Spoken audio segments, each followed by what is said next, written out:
வணக்கம் வணக்கம்.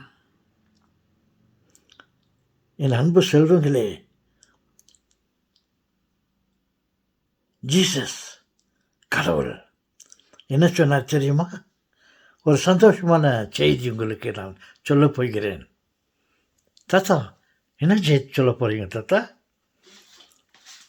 என்னன்னா, ஜீசஸ் அன்னைக்கு சொன்னார், உன்னோடு நான் இருப்பேன், உன்னோடு நான் இருப்பேன், கலங்காதே,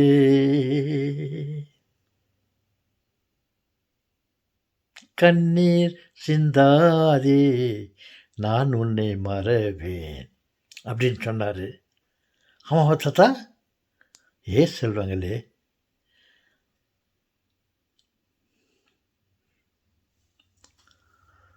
ஓகே, என்ன ஆறுதலான வார்த்தையை சொல்லியிருக்கிறார்.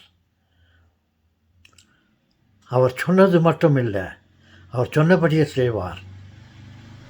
எப்படி அவரை நம்புவது என்றால், பாருங்கள், அன்று சொன்னார், நான் இறந்து விட்டாலும், என்னை நீங்கள் அடித்து சாகடித்தாலும் 3 நாட்களுக்குள்ளே நான் திரும்பி வருவேன், 3 நாட்களுக்குள்ளே நான் உயிர் பெற்று வருவேன் என்று சொன்னார்.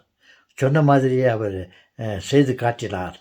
அப்படி இருக்கும்போது, உன்னோடு நான் இருப்பேன், உன்னோடு நான் இருப்பேன், கலங்காதே,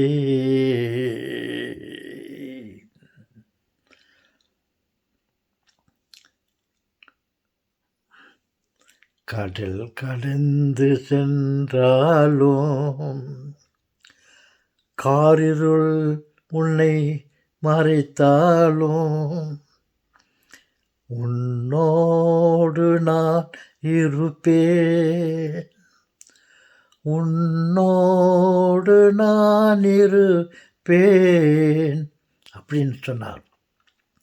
3 நாட்களுக்குள் நான் திரும்பி வருவேன் என்று சொன்னார் அல்லவா?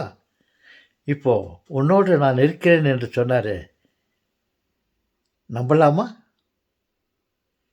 பாருங்கள், அன்றைக்கி சொன்ன மாதிரியே இறந்து 3வது நாள் அவர் உயிர் தந்தார். இங்கே உன்னோடு நான் இருப்பேன், கலங்காதே, நீ கடல் கடந்து சென்றாலும் சரி, உன்னை காரிருள் மறைத்தாலும் சரி, உனக்கு யார் துன்பம் கொடுக்க வந்தாலும் சரி, கலங்காதே, நான் உன்னோடு இருப்பேன் என்று ஆறுதல் வார்த்தைகளை சொல்லியிருக்கிறார்.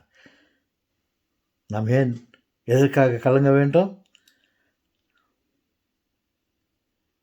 சந்தோஷம் பொங்குதி, சந்தோஷம் பொங்குதி, சந்தோஷம் நம்மில் பொங்குதே, இயேசு நம்மை ரட்சிப்பார், இயேசு நம்மை ரட்சிப்பார், இயேசு நம்மை ரட்சிப்பாரே.